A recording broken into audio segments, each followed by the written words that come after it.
He was condemned because she spoke. Not because he was weak, not because he lost a duel, not because he failed in battle. He was condemned because a woman stepped into the open circle of the thing and named him, and no one stopped her. It happened in daylight. The assembly had gathered for ordinary disputes, land boundaries, winter stores, shared grazing rights, when she crossed into the center without being called. That alone forced silence. Women did not interrupt the thing lightly. When they did, it carried weight. She did not shout. She did not tremble. She stood straight and spoke clearly so every man in the ring heard his name. He broke his oath. The words did not echo. They settled. The accused stood only steps away, a seasoned Viking, proven in raids, respected in his hall. He did not laugh. He did not silence her. That was his first mistake. He treated it like insult, not threat. An oath in Viking society was not private. It bound a man before witnesses. It held weight equal to silver and blood. If broken, it was not between two individuals. It was between a man and the structure holding the settlement together. The elder demanded clarity. She gave it.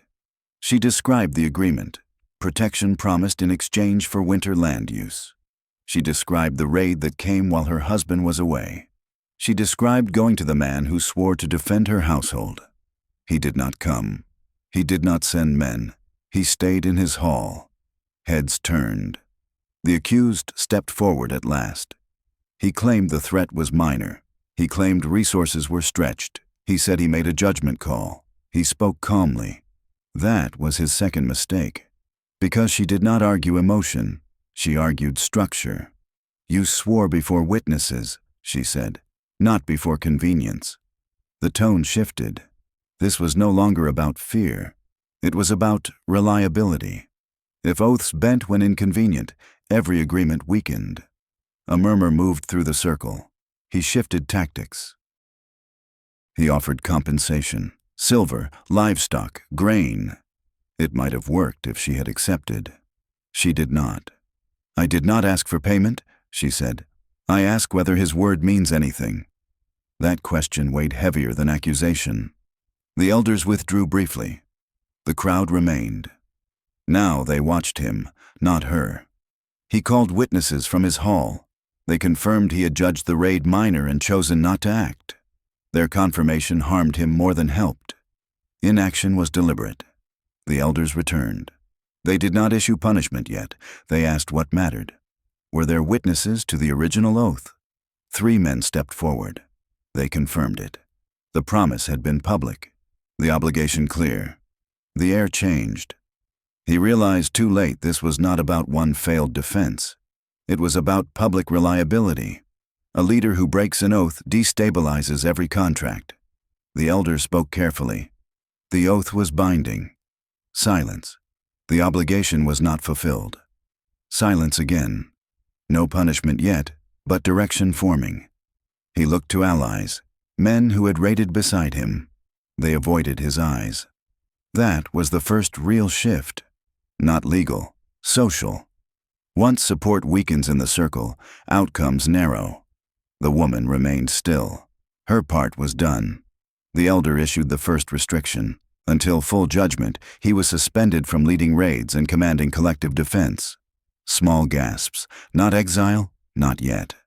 But leadership was currency, and it had just been withdrawn. The restriction was called temporary, but temporary in Viking society rarely meant reversible. It meant observed. From the moment his command was suspended, he was no longer judged by strength. He was judged by reaction. How he carried himself, who stood beside him, who hesitated. The suspension did not remove him from the settlement. It placed him under silent measurement. And measurement is more dangerous than accusation because it is continuous. In the days that followed, he attempted to behave as though nothing fundamental had changed. He visited neighboring farms. He offered advice where disputes arose. He spoke in the same tone he always had. But tone, once authority is questioned, sounds different. What had once sounded confident now sounded defensive.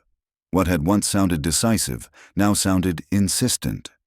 Men listened, but they did not defer. Deference is the first thing to disappear. He noticed that younger warriors no longer sought his approval before making small decisions. They acted first, reported later. That shift was subtle, but irreversible. Authority, once fragmented, does not return through assertion. It returns through endorsement. And endorsement had grown scarce.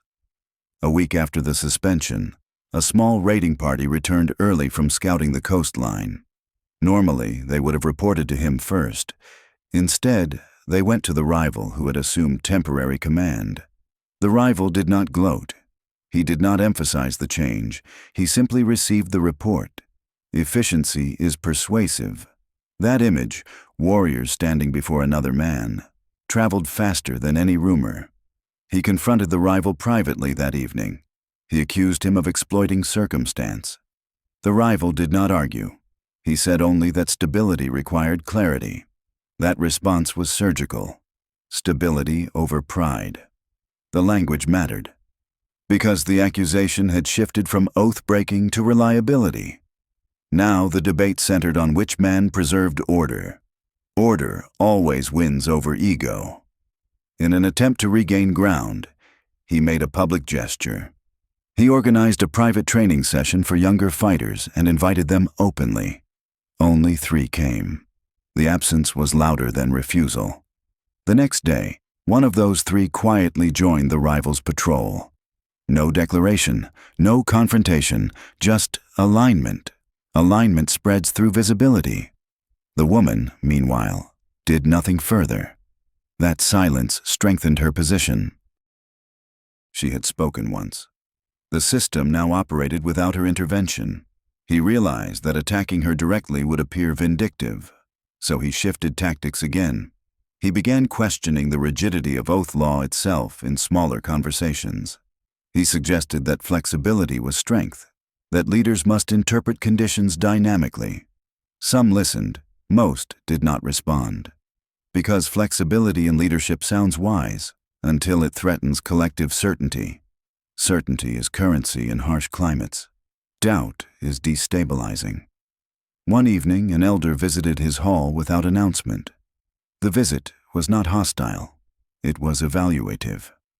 The elder asked him directly whether he would publicly reaffirm that an oath binds regardless of circumstance. It was a test, a simple one. He hesitated. Not long, just long enough. And in that hesitation, the elder saw what he needed. Not guilt, resistance to submitting to the framework that now constrained him. The elder left without further discussion. The next thing would not be neutral. They called it temporary, a measure until final ruling. But removal from leadership is never neutral. By sunset, the news had moved through every longhouse. He returned to his hall expecting reassurance. He found adjustment instead. Men spoke in smaller groups. They did not confront him. They recalculated. The next morning, a border dispute broke out near grazing land. Normally, he would have been summoned. Instead, a younger warrior handled it. No one called for him. He went anyway. The matter was already settled. The younger man received nods. Leadership, once interrupted, redistributes. He did not challenge publicly. That would look desperate. But for the first time, he was unnecessary. At the next gathering, he attempted recovery. He stood unprompted and reminded the circle of winters defended, raids won, borders expanded. The elder let him finish, then asked one question. Does a man who breaks one oath choose which oath matters? The circle reacted quietly. The question did damage. He reframed it. The oath was not broken. The threat was misjudged. The woman stepped forward again. She did not accuse. She asked, "If your judgment replaces your oath, what binds you?" The silence lengthened. This was about precedent. If obligation became optional when risk felt high, trust fractured. The elders withdrew again. While they spoke, something more dangerous occurred. 2 of his closest allies adjusted their position in the circle. Not leaving, not denouncing, shifting. Position declared alignment. He saw it. The elders returned with a second restriction. The violation would stand for full judgment at the next assembly. Until then, he would not command men in collective defense. Now damage was measurable. Without command, warriors drift. Without warriors, reputation thins. And thin reputation invites challenge. The challenge came quickly. A rival offered to assume temporary defense leadership for stability. The elders accepted. Authority was not suspended. It was transferred. His former warriors pledged seasonal loyalty to another man. Not permanently, publicly. That was enough. He confronted two of them privately. They spoke cautiously. They said they protected the village. They said it was temporary. They said nothing about loyalty. His tone shifted. At an informal gathering, he spoke recklessly. He suggested manipulation behind the accusation. He implied the woman had been influenced. The word spread. That was the fatal mistake. Now he was not defending reliability. He was attacking legitimacy. The elders waited for the next thing. Public correction would be stronger. On the day of final judgment, the circle was larger. Men from neighboring settlements stood at the edge. Oath-breaking by a leader was contagion. He stood, no longer central. The rival occupied that place naturally. The elder began with sequence. You swore an oath before witnesses. You did not fulfill that oath. You were restricted from leadership. You accused this assembly of acting in bad faith. Not emotion, pattern. He spoke without waiting. I defended this settlement for 12 winters. I bled for it. And one misjudgment outweighs all of it? It was strong, almost persuasive. The elder answered calmly. This is not about your victories. This is about whether your word binds you. Victories were past. Oaths were ongoing. The rival stepped forward only to ask, if leadership can suspend obligation when risk feels high, what prevents others from doing the same? No one answered. The elders conferred in sight of all. The verdict came in stages. The oath violation stands. Leadership authority permanently revoked. A ripple moved through the circle. Then the final restriction. Until restitution of trust is demonstrated, he would not hold land under communal protection. That changed everything. Without communal protection, claims weaken, disputes multiply. It was not exile, it was exposure. You strip me of protection, he asked. You retain your household, the elder said evenly. But no collective defense obligation binds others to it. If conflict came, the village was not required to respond. That was the sentence. Not death, not banishment. Isolation ratified publicly. He scanned the circle. Some regret, some calculation, no defiance. No one stepped forward. The rival did not gloat. Authority had transferred fully. The transfer of authority did not happen with ceremony. It happened through repetition. The rival handled patrol routes. The rival resolved disputes. The rival stood in the center of minor assemblies. At first, it was described as temporary structure, but repetition creates memory, and memory reshapes expectation. Within days, villagers began referring to him as the one responsible for defense, without adding the word temporary. That omission mattered. Language adjusts before power officially does. He felt the change most clearly in silence. Men no longer paused when he entered a room. They did not fall quiet in respect. They continued speaking. That continuation was a form of demotion. Respect does not disappear loudly. It fades through normalcy. He attempted one final recovery strategy. Instead of challenging the rival, he sought to demonstrate value independently. He organized a supply convoy to reinforce an outlying farm before winter. It was efficient. It was necessary. It was executed without issue. But when the farm owner later thanked the settlement publicly, he addressed the rival first for maintaining security that allowed such preparation.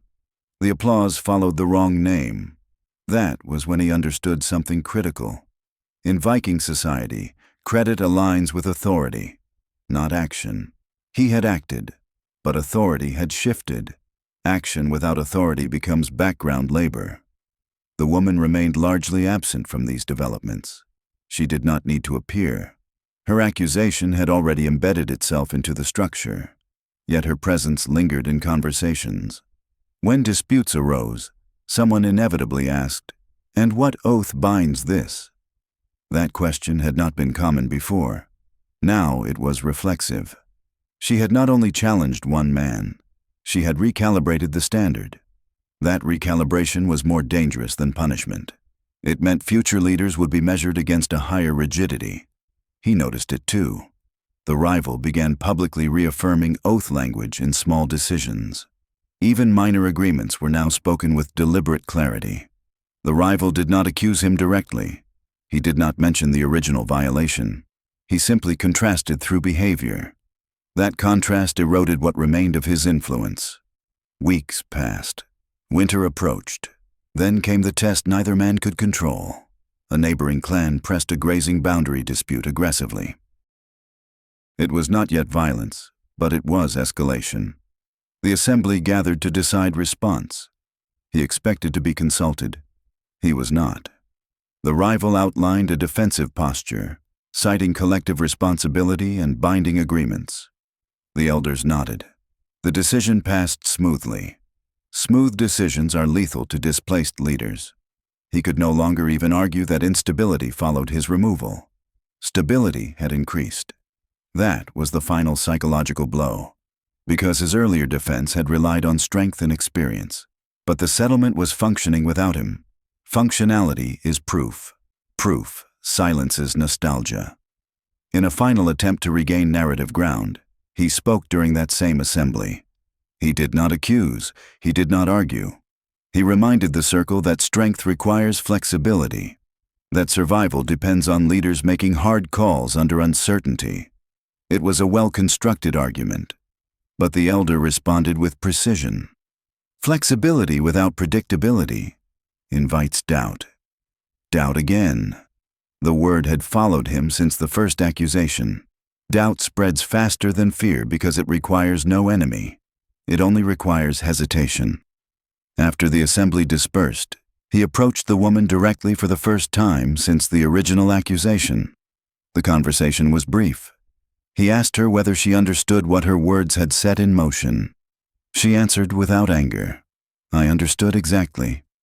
That answer unsettled him more than accusation ever had, because she had not acted from emotion.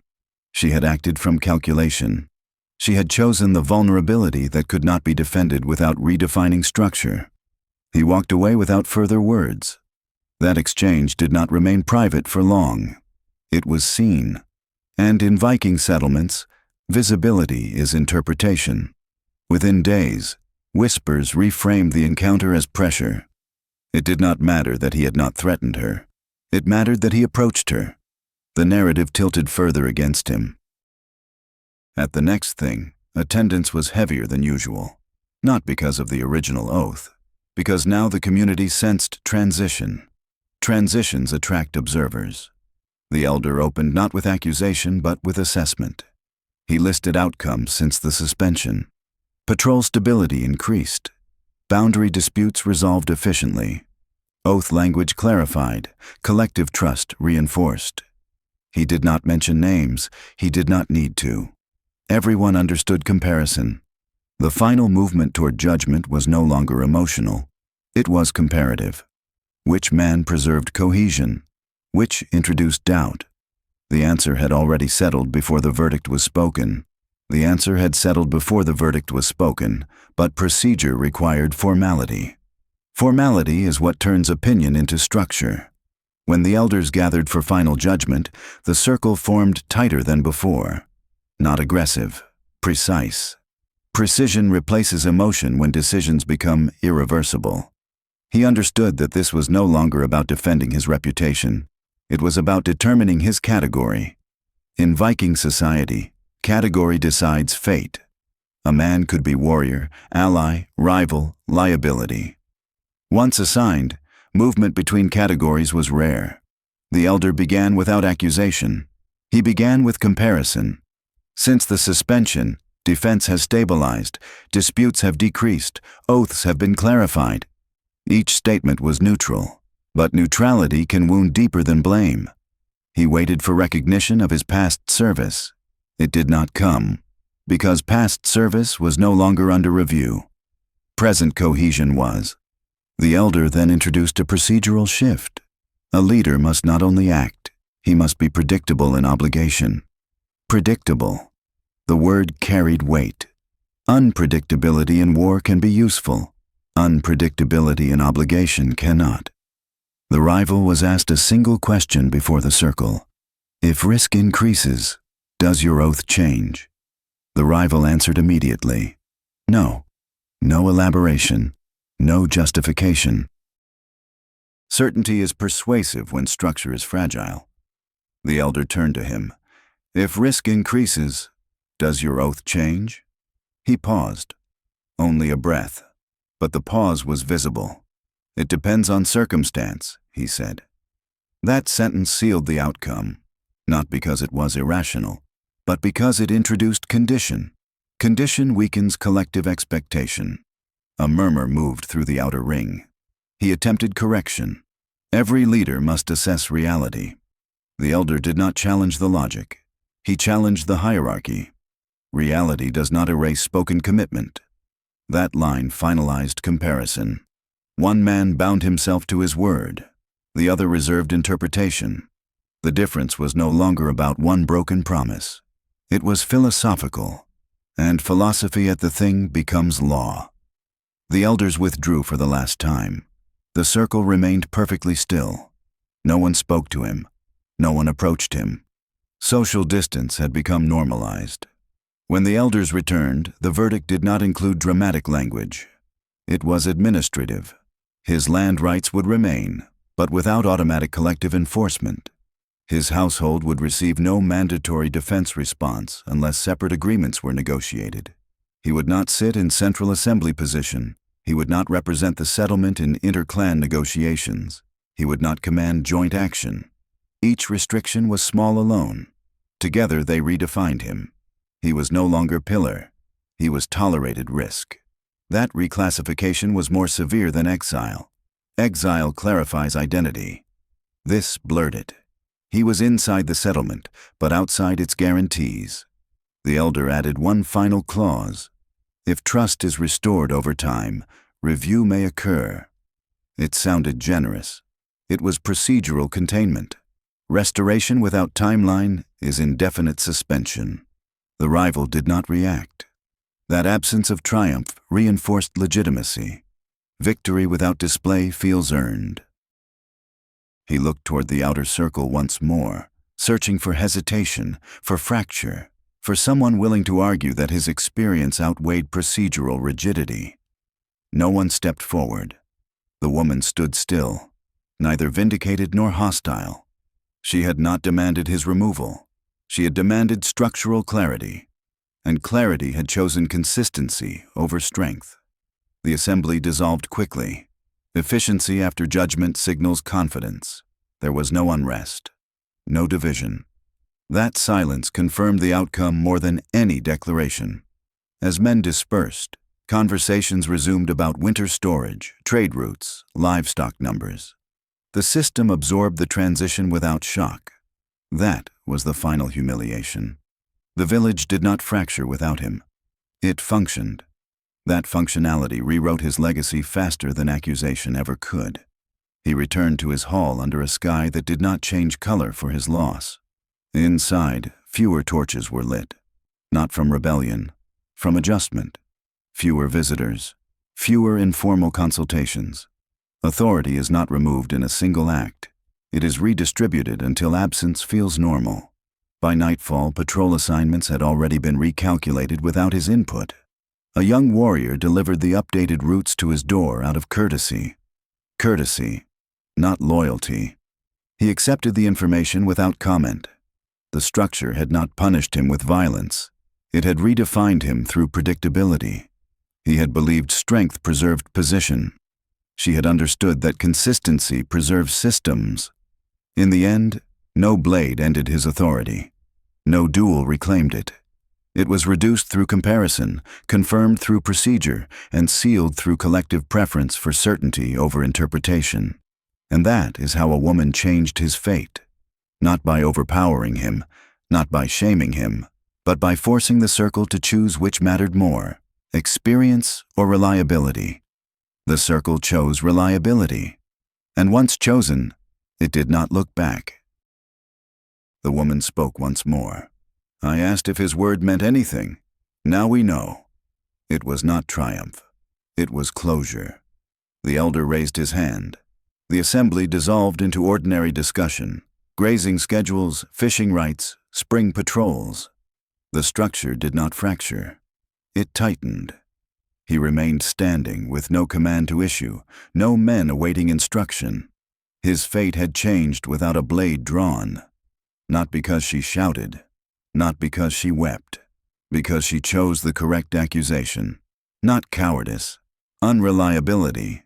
And in Viking society, unreliability was more dangerous than weakness.